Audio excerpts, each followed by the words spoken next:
नारम ज्ञानम ददाति ते नारद।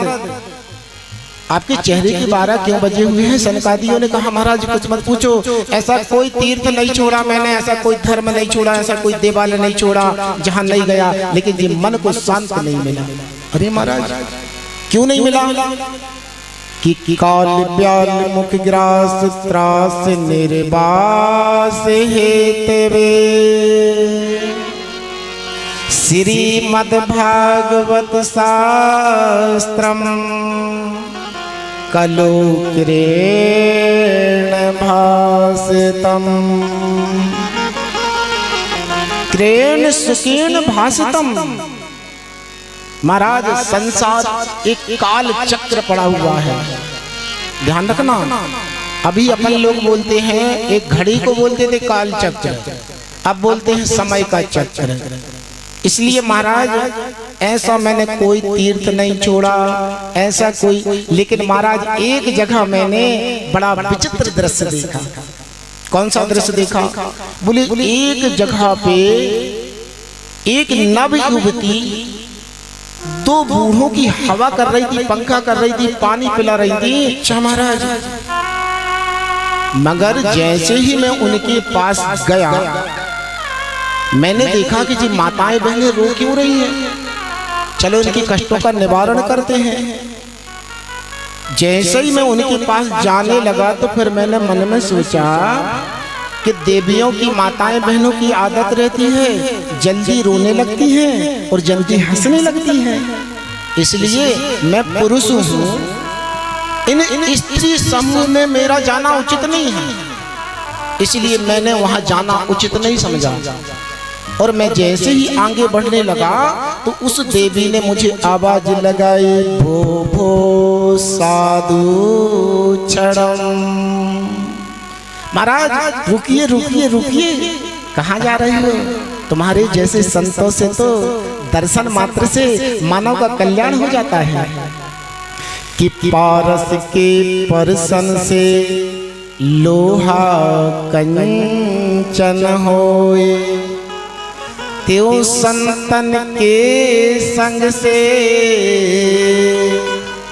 जड़ भी चेतन होए। अरे महाराज एक पल तो रुकिए, भो भो साधु तिष्ठ नाम क्षण मात्रम। आपके जैसा देखो, इस संसार में अगर संत नहीं रहेंगे, साधु नहीं रहेंगे ना, तो जो संसार जल के राख हो जाएगा। कि आग लगी बस्ती में और झर झर गिरे अंगार, संत न होते जीवन में तो जल जा तो संसार। अगर महाराज साधुओं का सत्संग न मिले, दर्शन न मिले, तो संसार में आग लग जाएगी। रुको तो महाराज, एक पल के लिए तो रुको। जैसे ही गए देखा महाराज, नारद जी ने पूछा देवी तुम कौन हो, परिचय दो अपना। और जी 2 बूढ़े पड़े हुए हैं अचेत अवस्था में, जी कौन है? तब उस देवी ने अपना परिचय दिया, अहिम भक्ति रीति ख्याता।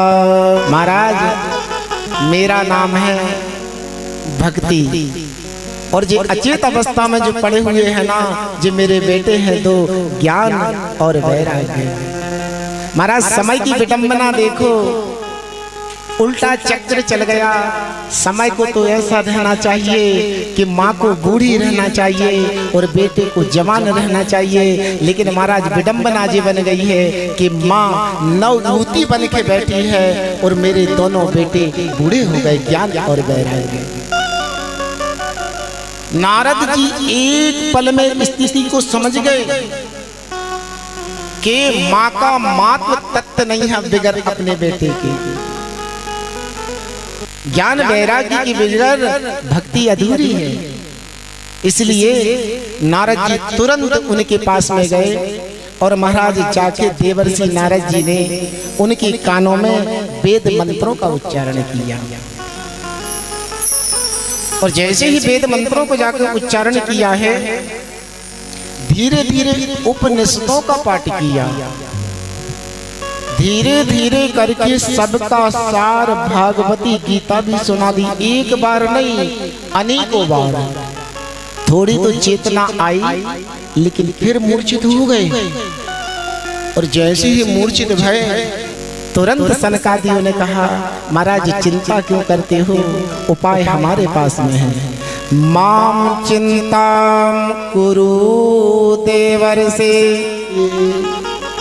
महाराज चिंता करने की बात नहीं है, मैं कहता हूँ मेरे पास में उपाय है। तो महाराज क्या करें? बोले आपने सब कुछ सुना दिया है, एक बार इनको श्रीमद् भागवत कथा श्रवण कराओ। नारद जी ने कहा, महाराज मैंने सबका सार भागवती गीता भी इनके कानों में सुना दी, भागवत से क्या होगा? सनकादियों ने कहा, महाराज आप एक बार श्री सुखदेव जी के महाराज के मुख से गाया हुआ जो मधुर गीत तो सुनाओ, फिर देखो कितना आनंद मिलता है और इससे मानव का कितना कल्याण होता है। तेरी अच्छी बनेगी चंदन के गले लाग रे, तेरी अच्छी बनेगी चंदन के गले लाग रे, तेरी अच्छी बनेगी। अच्छी बनेगी तेरी बिगड़ी बनेगी, अच्छी बनेगी तेरी बिगड़ी बनेगी। चंदन के गले लाग रे, तेरी अच्छी बनेगी। चंदन के गले लाग रे, तेरी अच्छी बनेगी।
अच्छी बने